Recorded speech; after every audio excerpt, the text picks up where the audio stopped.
오늘 좀 구도가 이상하죠. 제가 하와이에 와 있습니다. 그래서 길거리 걸어 다니다가 쇼핑센터 입구에서 좀 촬영을 하고 있는데 좀 양해 좀 부탁드리고요. 2025년 이제 장사가 너무 경쟁이 힘들어졌어요. 그래서 2025년에는 이 5가지 키워드를 분명히 생각하고 장사를 해야 된다는 걸 좀 말씀을 드리고 싶습니다. 오늘 좀 무거운 이야기가 될 수 있고요. 또 이 영상으로 인해서 기분이 안 좋을 수 있어요. 하지만 이 영상의 내용을 100% 이해한다면 앞으로 장사하는데 굉장히 큰 도움이 될 겁니다. 앞으로 장사 경쟁에서 살아날 수 있는 5가지 키워드 지금부터 말씀을 드려볼게요. 생각지도 못한 것들이 많이 튀어나올 수 있으니까 너무 가볍게 듣지는 않으셨으면 좋겠어요. 가볍게 듣다 보면 이런 내용들 자체가 본인하고는 큰 거리감이 있다고 느낄 수 있거든요. 첫 번째로 말씀드리고 싶은 건 바로 몸값입니다. 몸값. 제가 작년부터 계속 강조를 해오던 것들인데요. 사실 장사하시는 분들이 몸값을 올리려는 노력들을 많이 안 하세요. 저도 예전에 그랬었거든요. 몸값이라는 단어가, 이 키워드가 자영업과 무슨 관련이 있을까, 그런 생각까지 했었어요. 아니, 생각조차 하지 못했었죠. 하지만 이 몸값이라는 건 자영업을 시작할 때부터 조금씩 해서 몸값을 올려야 되는 겁니다. 그렇지 않으면은 자영업 경쟁에서 살아남을 수가 없어요. 한번 생각을 해보세요. 처음에 자영업을 시작할 때 우리의 몸값이 만약에 레벨 1이었다면 자영업을 1년, 2년, 3년 하고 나서 레벨이 한 2, 3 정도는 자연스럽게 오릅니다. 이거는 숙련도의 카테고리 안에 있는 게 조금씩 올라가는 거예요. 그러니까 반복적으로 하다 보면 나도 모르게 능숙하게 되는 것들이 있죠. 뭐 서빙이라든지 아니면 접객이라든지, 그리고 기타 자영업을 하면서 필요한 여러 가지 법적인 문제들, 또 세금에 대한 부분들, 이런 것들은 숙련도에 의해서 어느 정도 선까지는 올라갈 수 있어요. 하지만 내가 만들고 있는 어떤 제품이나 음식이나 또 그게 서비스라면 그 서비스의 퀄리티나 이런 것들은 몸값을 올리지 않으면, 실력을 올리지 않으면 절대로 살아남을 수가 없습니다. 그래서 대부분의 자영업자분들은 장사를 시작하고 1년, 2년, 3년이 지나도 그냥 기본적인 숙련도에 의한 실력만 아주 살짝 올라가 있는 상태에서 계속 사업을 하고 장사를 합니다. 이런 분들은 살아남기 힘들겠죠, 당연히. 그래서 몸값을 올린다라는 뜻의 의미는 쉽게 이야기하면 그냥 내가 하고 있는 일의 본질, 그 본질에 대한 실력을 올리는 거예요. 식당이라면 음식이 될 수 있겠죠. 그리고 내가 제품을 만드는 거라면 그 제품의 퀄리티, 그리고 어떤 부분이 사람들의 불편함을 해소할 수 있는지, 이전까지는 이런 실력을 올리지 않아도 어느 정도 살아남을 수 있는 방법들이 존재했었습니다. 하지만 시간이 갈수록, 특히나 2025년에는 불경기 중에 최악의 불경기가 될 게 뻔하기 때문에 앞으로 남아있을 2분기, 3분기, 4분기를 살아남으려면 내 몸값을 올리는데 집중하시면 좋을 것 같아요.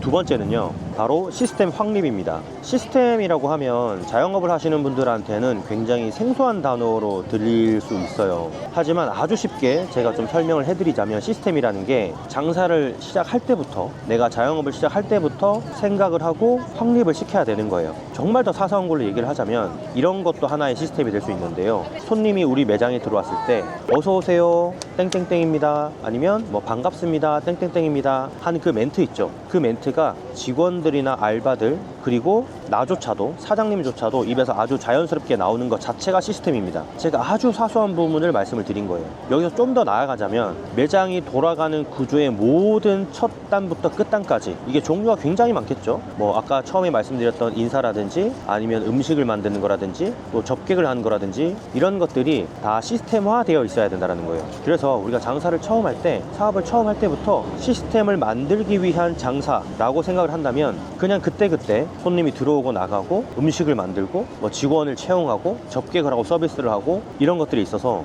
굉장히 큰 차이를 보이게 되죠. 시간이 지나가면 6개월, 1년, 2년, 3년이 지나가면 시스템을 처음부터 만든 곳들은, 그런 가게들은 너무나 자연스럽게 많은 것들이 자동화돼서 돌아가는 것을 느낄 수 있어요. 그걸 매뉴얼화로 만들어내는 곳들이 많고, 매뉴얼화가 되어 있지 않더라도 어느 정도의 교육이나 습관으로 그렇게 자리매김하는 그런 매장들도 있습니다. 그래서 2025년도에 진짜 살아남기 위해서 우리가 꼭 기억해야 될 키워드는 아주 작은 시스템, 스몰 시스템이라고 좀 말씀을 드리고 싶어요. 스몰 시스템이라고 하면 너무 크게, 큰 회사에서나 생각할 수 있는 어떤 그런 시스템보다는 우리 매장에서 지금 당장에 한 2, 3일이면, 한 3, 4일이면, 한 일주일 정도면 시스템 하나가 만들어질 수 있는 것, 그런 것들을 말씀을 드리는 거예요. 저도 최근에 하나의 어떤 시스템을 만들었는데 어떤 건가 하면, 제가 이렇게 영상을 찍고 있잖아요. 이렇게 지금 해외에 나와서 하와이에서 영상을 찍고 있는데 이 카메라를 즉흥적으로 켰을 때 촬영할 수 수 있는 시스템을 만들었어요. 그러다 보니까 너무나 자연스럽게 아무런 준비 없이도 카메라만 켜면 촬영을 할 수 있게끔 그 시스템을 만들어 놓았고, 그 시스템이 돌아갈 때 제가 하고 있는 반복적인 행동들이 3가지가 있는데 그 3가지 행동 때문에 아무리 카메라를 갑자기 켜도 촬영을 할 수 있게 되었어요. 이것도 하나의 아주 작은 스몰 시스템이라고 볼 수 있는 거죠. 그래서 여러분들이 운영하고 있는 매장이라든지 사업에 있어서 아주 작은 거라도 처음부터 시스템을 잡아간다면 2025년에 굉장히 경쟁력 있는 그런 장사와 사업을 할 수 있지 않을까, 그렇게 좀 말씀을 드리고 싶습니다. 그리고 3번째, 2025년 장사, 사업에서 살아남을 수 있는 키워드는요, 바로 마케팅 수행 능력입니다. 저는 정말 많은 자영업자분들 그리고 사업가분들을 만나러 다니는데 그분들이 정말 모든 걸 다 잘하는데 이 마케팅 하나를 빼먹는 그런 실수가 잦았어요. 저는 이걸 리히비의 법칙과 조금 비교해서 말씀을 드리고 싶은데, 최소량의 법칙이라고 해서 제가 예전에 식물 영양제를 팔았던 그런 회사에서 영업사원을 한 적이 있는데, 그때 참외밭을 다니면서 이 리히비의 법칙, 최소량의 법칙에 눈이 번쩍 뜨이는 그런 사건들이 많았어요. 그러니까 예를 들자면 우리가 참외나 어떤 작물들이 결실을 맺으려면 질소, 인산, 가리 이 3대 양분이 꼭 필요한데, 이 3대 양분이 있더라도 미량요소라고 뭐 0.01%, 0.0001%가 필요한 그 미량 요소가 진짜 0.00001%가 없어서 참외가 열리지 않는, 작물이 결실을 맺지 않는 그런 이유가 있거든요. 뭐 그게 붕, 철, 몰리브덴, 아연, 망간, 뭐 여러 가지 미량 요소들이 있는데 이게 정말 0.00001%만 필요한 거거든요. 근데 그게 없어서 참외가 열리지 않는 거예요. 저는 이게 마케팅이라고 보는 거죠. 장사와 사업에 있어서. 사실 마케팅이라는 건 우리가 장사를 하고 나서 장사가 안 될 때 마케팅을 하는 게 아니에요. 마케팅은 장사와 사업을 시작하기 전에 내가 내 사업을 기획하고 어떤 방식의 마케팅을 처음부터 전개를 해나갈지 장사와 사업 전에 해야 되는 거예요. 그러려면 장사와 사업 전에 마케팅 수행 능력이 있어야 되는 거죠. 아니면 직접 할 수 없는 어떤 조건들이 부합된다면 마케팅에 대한 원리를 처음부터 이해를 하시고 사업을 하셔야 되는 거예요. 그래야지 대행을 맡기죠. 그리고 좋은 대행사도 우리가 알아보는 그런 눈을 키울 수 있고요. 그래서 이 마케팅 수행 능력이라는 건 직접 마케팅을 할 수 있는 능력도 포함이 되지만, 마케팅에 대한 아주 전반적인 이해, 원론 이런 것들에 대한 이해도를 많이 높이고 나서 장사와 사업을 하셔야 되고, 2025년에는 이게 더욱더 중요해질 것 같아요. 왜냐하면 지금 마케팅 스태그플레이션이라고 제가 여러 번 말씀드렸잖아요. 마케팅을 모두 다 하고 있는 시대이고 온라인 마케팅을 안 하고 계신 분들이 없어요.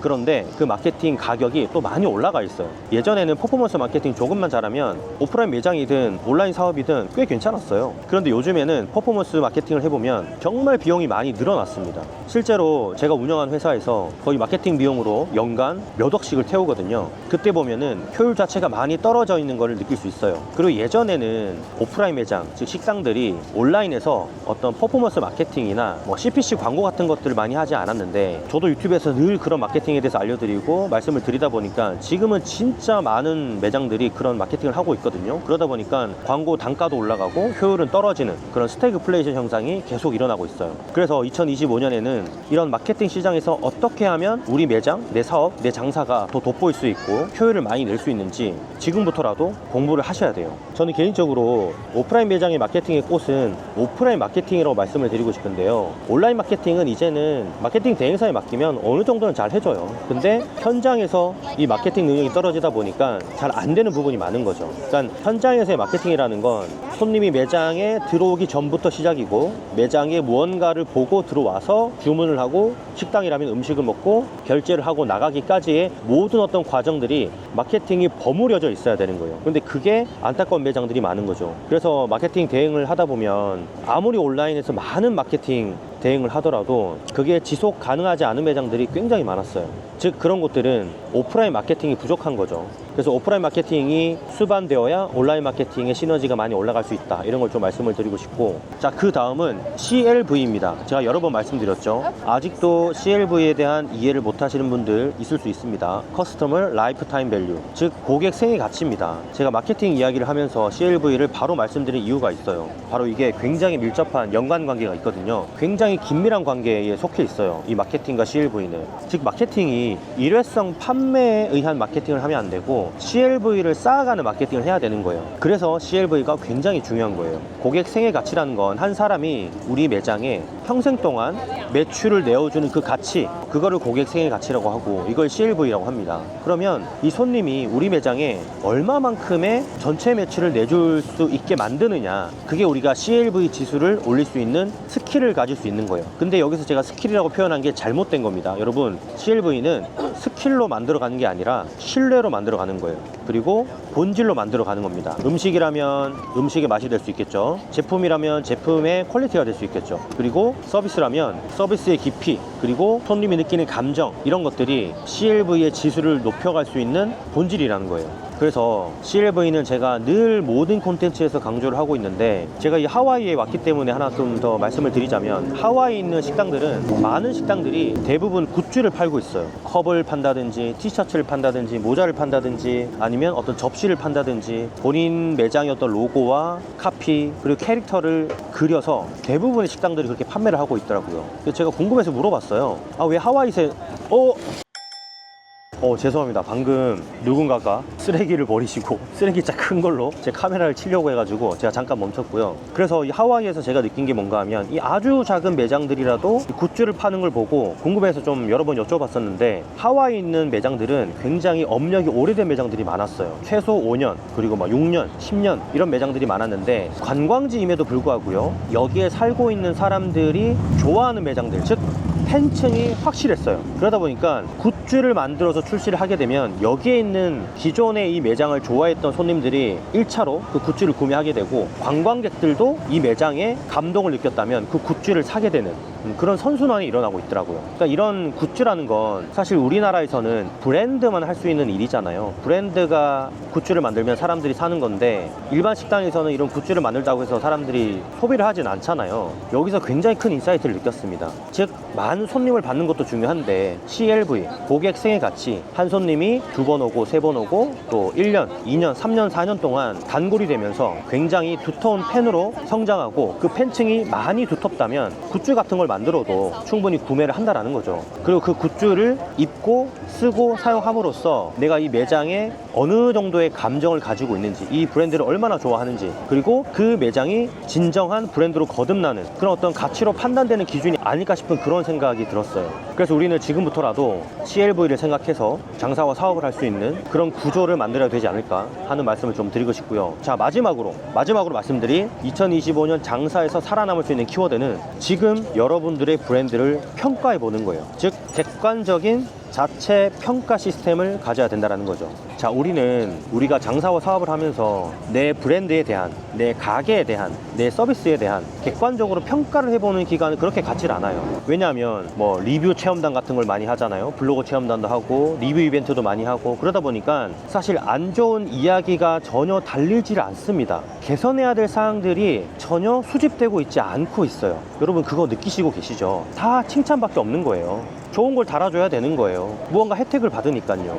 그리고 10개의 선풀이 달리면 하나의 어느 정도 개선해야 될 리플이 달려야 되는데, 그것도 전혀 없습니다. 제가 봤을 때 최근에는 한 50개 정도의 하나 정도만 개선해야 될 점들이 달리고, 그리고 대부분의 사장님들은 그걸 무시해버리죠. 왜냐하면 다른 선풀들에 의해서 우리 매장이 좋은 것만 보이는 거예요. 일부의 사람들만 그렇게 생각하겠지라고 지나쳐 버리는 거죠. 근데 이거 굉장히 잘못된 겁니다. 객관적인 자체평가 시스템이 없기 때문에 그냥 그렇게 흘려보내는 거예요. 그런 개선해야 될 점들이 말이죠. 그래서 최근에 보면 뭐 매장도 그렇고 사업도 그렇고 어떤 장사도 그렇고 실질적인 손님들한테 평가받는 그 시스템을 짜서 구조를 만들어서 늘 정기적으로 개선해야 될 것들에 대해서 의견을 받고 있어요. 근데 사실 자영업 쪽에서는 이게 상위 진짜 0.5%, 상위 1%의 매장들만 이렇게 하고 있기 때문에 더더욱 격차가 벌어지는 거예요. 한번 생각을 해보세요. 개선해야 될 것들이 너무나 많은 매장인데 뭐 리뷰 이벤트 하지, 뭐 블로그 체험단 하지, 이런 것들로만 계속 좋은 것들만 쌓이게 되고 인스타그램 영상 만들지, 그러다 보니까 좋은 것만 있는 거예요. 좋은 것만.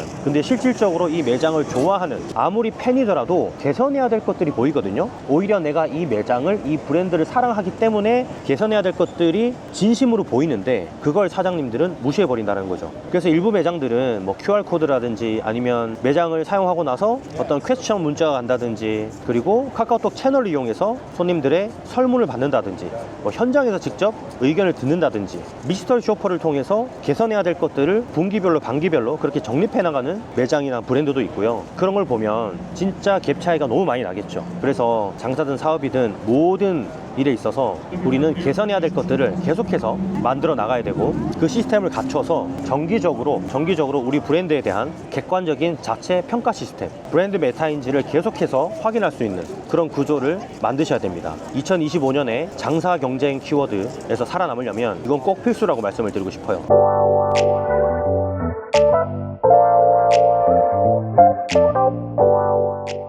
자, 오늘 이렇게 제가 5가지 좀 길게 말씀을 드려봤는데요. 여러분들은 어떤 키워드가 2025년에 살아남을 수 있는 장사 경쟁 키워드라고 생각하시나요? 댓글로 꼭 달아주시고요. 저도 하와이에서 지금 굉장히 많은 인사이트를 받고 있는데 또 기회가 되면 이렇게 즉흥적으로 카메라 켜서 좋은 이야기 들려드릴 수 있도록 하겠습니다. 감사합니다. 곰프로였습니다.